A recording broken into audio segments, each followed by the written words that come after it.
और खबर बटकोट से है, जहां बटकोट में यमुनोत्री धाम की यात्रा पर पहुंचे श्रद्धालु नेशनल हाईवे 123 डामटा में ही बैठ गए, क्योंकि बिना ई पास के आने वाले श्रद्धालुओं को पुलिस ने डामटा चेकपोस्ट पर रोक दिया। गुस्से में श्रद्धालुओं ने हाईवे पर ही गाड़ियां खड़ी करके सड़क को जाम किया और सड़क पर बैठकर भजन कीर्तन करने लगे। बताया जा रहा है कि करीब 12 गाड़ियों में 300 से ज्यादा की तादाद में श्रद्धालुओं वहां पर शामिल रहे, जो कि बिना ई पास के आगे नहीं बढ़ पा रहे थे। और ऐसा इसलिए हो रहा है क्योंकि यमुनोत्री धाम की यात्रा में 15 अक्टूबर तक स्लॉट्स पूरी तरीके से भर गए हैं, जिसकी वजह से श्रद्धालुओं को दिक्कत हो रही है। नारे लगाते हुए और हमारे एसोसिएशन के भी बहुत ड्राइवर हैं। वहीं बगैर ई पास के केदारनाथ धाम की यात्रा पर आ रहे यात्रियों को आधे रास्ते से ही वापस लौटाया जा रहा है, जिस वजह से केदारनाथ की यात्रा पर जाने वाले यात्री बेहद परेशान हैं। अभी तक बिना ई पास के पहुंचे 900 से ज्यादा यात्रियों को गुप्तकाशी, सोनप्रयाग और अगस्त मुनि से वापस लौटाया जा चुका है। यात्रा तो खोल दी गई है, मगर श्रद्धालुओं की संख्या सीमित है, जिससे कि यात्रा से जुड़े लोगों का रोजगार भी नहीं चल पा रहा। और ऐसे में केदारनाथ धाम से जुड़े होटल लॉज संचालकों में आज केदार घाटी बंद करने का फैसला भी है। ई पास जो कि यहाँ पर लिमिट सरकार ने 800 की रखी है, इसके कारण यात्रियों को बड़ी परेशानी हो रही है। जिन यात्रियों के पास ई पास नहीं है, उनको आधे रास्तों से वापस भेजा जा रहा है। इस यात्रा से यहाँ क्षेत्रवासियों को बड़ी उम्मीदें थी, क्योंकि क्षेत्रवासियों का जो है कि रोजगार इसी चारधाम यात्रा से चलता है। आज लोग दर दर की ठोकरें खाने को तैयार हैं, लोगों के पास बैंक की किस्तें देने को नहीं है। वहीं केदारनाथ धाम में मंदिर के सामने दीवार पर एक पेंटिंग बनाई जा रही है। इस पेंटिंग में भगवान शिव की तस्वीर श्रद्धालुओं के लिए आकर्षण का केंद्र बन रही है। बाबा भोलेनाथ की इस तस्वीर को जैसे ही श्रद्धालु देखते हैं, बाबा की जयकारे लगाने लगते हैं और श्रद्धालु जोश से भर जाते हैं। ये तस्वीर देखिए, बेहद खूबसूरत तस्वीर। यहाँ पे बहुत अच्छी तरह से यात्रा चल रही है।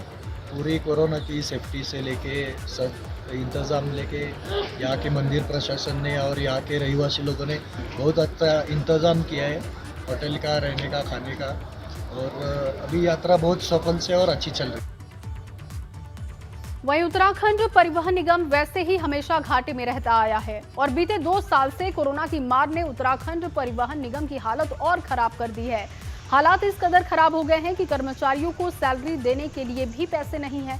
हालांकि परिवहन मंत्री यशपाल आर्य का मानना है कि रोड मैप तैयार किया गया है और जिससे निगम के घाटे को खत्म किया जाएगा, साथ ही फिजूल खर्ची को भी रोका जाएगा। यशपाल आर्य ने कहा कि रोड मैप की जानकारी देते हुए उन्होंने कहा कि परिवहन निगम के कर्मचारियों से अपील करता हूं कि वो अपना काम ईमानदारी के साथ करें।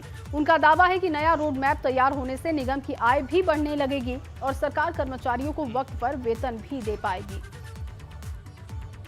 लेकिन अब उससे हम घाटे से उबरने की स्थिति में आ चुके हैं और हमें विश्वास है कि आने वाले दिनों में, महीनों में और ज़्यादा हमें इनकम मिलेगी।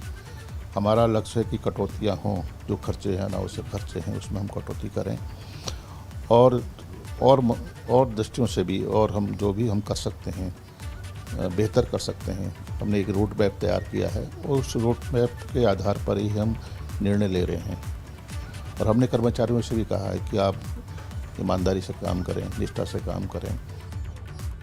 वहीं पौड़ी में नए ट्रैफिक प्लान के जरिए यातायात की व्यवस्था को चुस्त दुरुस्त करने की कोशिश हो रही है और इसके तहत परीक्षण के तौर पर नए ट्रैफिक प्लान को लागू किया गया और नए बस अड्डे से देहरादून, हरिद्वार, ऋषिकेश समेत घुड़दौड़ी और लवाली, डांडा, नागराज समेत दूसरे ग्रामीण मार्गों पर इसका ट्रायल किया गया। इसके लिए टैक्सी यूनियन की सहमति भी ली गई। प्रशासन की कोशिश है कि नए ट्रैफिक प्लान की मदद से लोगों को जाम की समस्या से निजात दिलाई जा सके। आपको बता दें कि सभी टैक्सी और बसों का संचालन पुराने बस अड्डे से हुआ करता था। और अब खबर अल्मोड़ा से, जहां अल्मोड़ा में भी आजादी का अमृत महोत्सव धूमधाम के साथ मनाया जा रहा है और इस मौके को खास बनाने के लिए सशस्त्र सीमा बल 11 बटालियन डीडी हाट ने 600 किलोमीटर की साइकिल रैली का आयोजन किया। इसमें एसएसबी के जवान भी हिस्सा ले रहे हैं।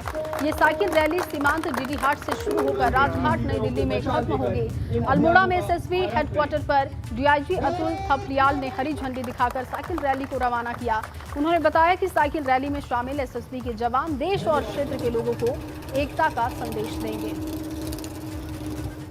आज़ादी का अमृत महोत्सव इस पर मना रहे हैं और इसे पूरा साल जो है हम लोग कोई ना कोई इवेंट करते रहेंगे। इसके अलावा हमारे डिमांड मेडिकल डॉक्टर मल्ला है, ये इसको नेतृत्व कर रहे हैं DD8 से और ये दिल्ली तक जाएंगे।